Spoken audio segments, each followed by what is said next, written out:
गरीब की बारिश। शहर की कच्ची बस्ती में एक गरीब मजदूर कालू रहा करता था। कालू के घर में उसकी पत्नी जानकी थी। जानकी लोगों के घरों में झाड़ू पोछा करके कुछ पैसे कमा लेती थी और वहीं कालू किसी तरह मेहनत मजदूरी करके 2 वक्त की रोटी का जुगाड़ कर लेता था। कुछ दिनों से हो रही बारिश के कारण कालू की मजदूरी बंद हो गई थी।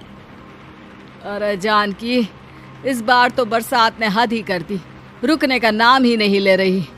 कुछ समझ में नहीं आ रहा, अगर इसी तरह काम पर नहीं गया तो 2 वक्त की रोटी का जुगाड़ कैसे होगा। अरे तुम चिंता क्यों करते हो, बारिश का क्या है, 1 आध दिन में रुक जाएगी और उसके बाद में फिर से काम शुरू हो जाएगा। अरे 3 दिन तो हो गए, बरसात तो रुक ही नहीं रही है और आगे भी रुकने के कोई आसार नहीं दिख रहे। तो क्या हुआ, तुम्हारा काम बंद हुआ है ना।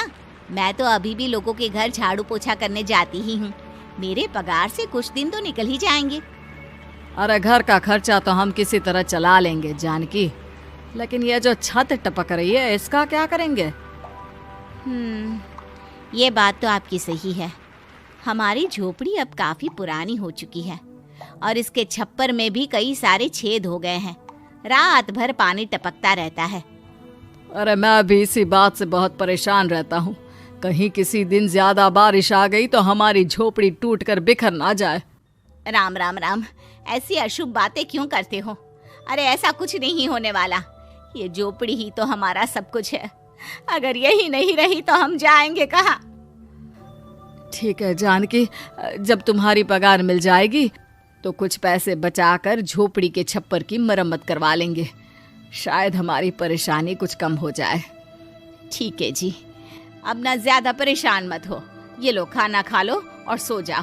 सुबह मुझे भी जल्दी काम पर जाना है। जानकी और कालू अपनी झोपड़ी में सो गए। रात को अचानक से बहुत तेज बारिश शुरू हो गई। धीरे धीरे बारिश का पानी कालू की बस्ती में भरने लगा। पानी भरते भरते झोपड़ी के बाहर तक पहुंच गया था। सुबह के वक्त जब कालू और जानकी सोकर उठे, हे भगवान, ये क्या हो गया। बारिश का पानी तो हमारे घरों तक पहुंच चुका है। अब मैं काम पर कैसे जाऊंगी। रहने दो जानकी, तुम आज काम पर मत जाओ। ऐसे पानी से निकल कर जाओगी और बीमार पड़ गई तो लेने के देने पड़ जाएंगे। लेकिन अगर नहीं गई तो मालकिन लोग नाराज हो जाएंगे। आप जानते हैं ना, बड़ी मुश्किल से 1 दिन की छुट्टी भी नहीं देती है। अरे लेकिन जानकी, झोपड़ी के बाहर तो पूरी बस्ती में पानी भरा है, तुम जाओगी कैसे। जानकी जैसे तैसे करके काम पर चली जाती है, लेकिन अगले दिन फिर से बहुत ज्यादा बारिश होती है और बस्ती में ज्यादा पानी भर जाता है। आज तो मैं तुम्हें किसी भी तरह काम पर नहीं जाने दूंगा। अरे अगर तुम्हें कुछ हो गया तो क्या होगा। ठीक है, तुम ठीक ही कहते हो। आज नहीं जाती। अगर मालकिन नाराज हो गई तो मना लूंगी किसी तरह। अरे मनाने वाली क्या बात है, जब तुम बताओगी कि हमारी झोपड़ी में पानी भर गया है तो वो खुद ही समझ जाएंगे ना। अगले 2 दिन तक तेज बारिश होने की वजह से जानकी, कालू और आसपास की बस्ती में रहने वाले सभी लोगों के घरों में पानी भर जाता है, जिसकी वजह से जानकी काम पर नहीं जा पाती। और 3 दिन के बाद जैसे ही जानकी काम पर पहुंचती है, कहाँ थी तुम? पिछले 3 दिनों से काम पर क्यों नहीं आई? मैम साहब, क्या बताऊं, इतनी ज्यादा बारिश हो रही थी, हमारी पूरी बस्ती में पानी भर गया है और उससे भी ज्यादा तो मेरी झोपड़ी के अंदर पानी भर गया। आप ही बताइए कैसे आती मैं। इसका मतलब ये हुआ कि बारिश होगी तो तुम काम पर नहीं आओगी।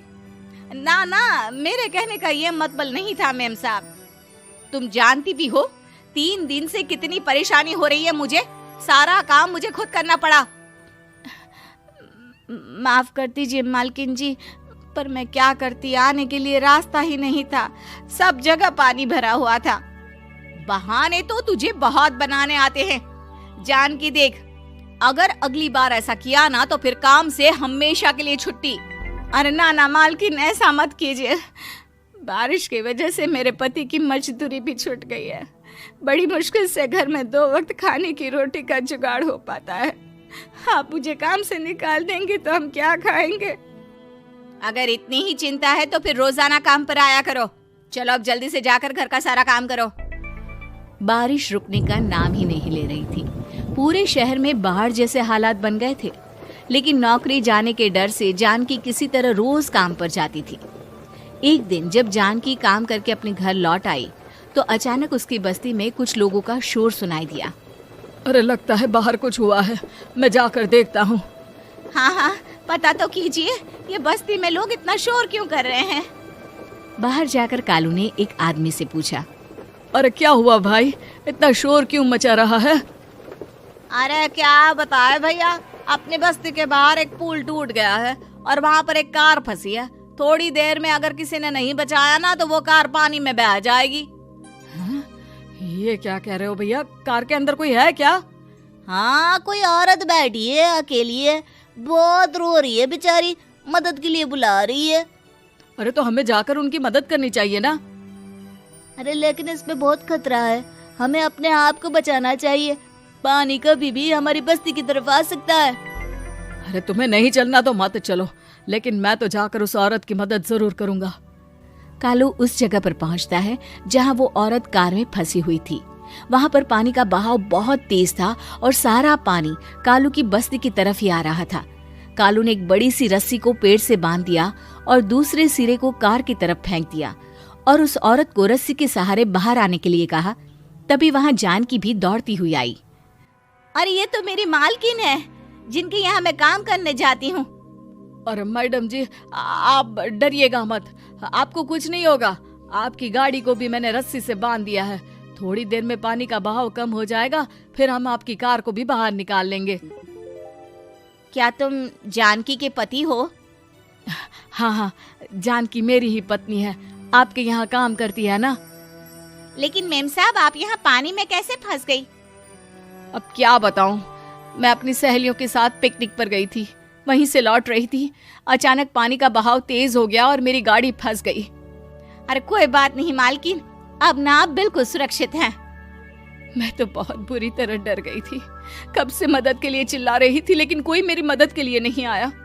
भला हो तुम्हारा पति का जिसने मेरी जान बचा ली। लेकिन जानकी, मैंने तुम्हारे साथ बहुत गलत व्यवहार किया। इतने खराब मौसम और बाढ़ में भी तुम्हें काम पर आने के लिए कहा, नौकरी से निकालने की धमकी भी दी, और तुमने मेरी जान बचाई।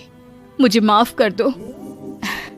अरे कोई बात नहीं मालकिन, आपकी जान बचाना तो हमारा धर्म था। देखो जानकी, तुम्हारी झोपड़ी में जो भी नुकसान हुआ है उसके लिए मैं तुम्हें पैसे दूंगी। आज तुम्हारे पति ने मेरी जान बचाई है और आज के बाद मैं तुम्हें कभी भी नौकरी से निकालने की धमकी नहीं दूंगी।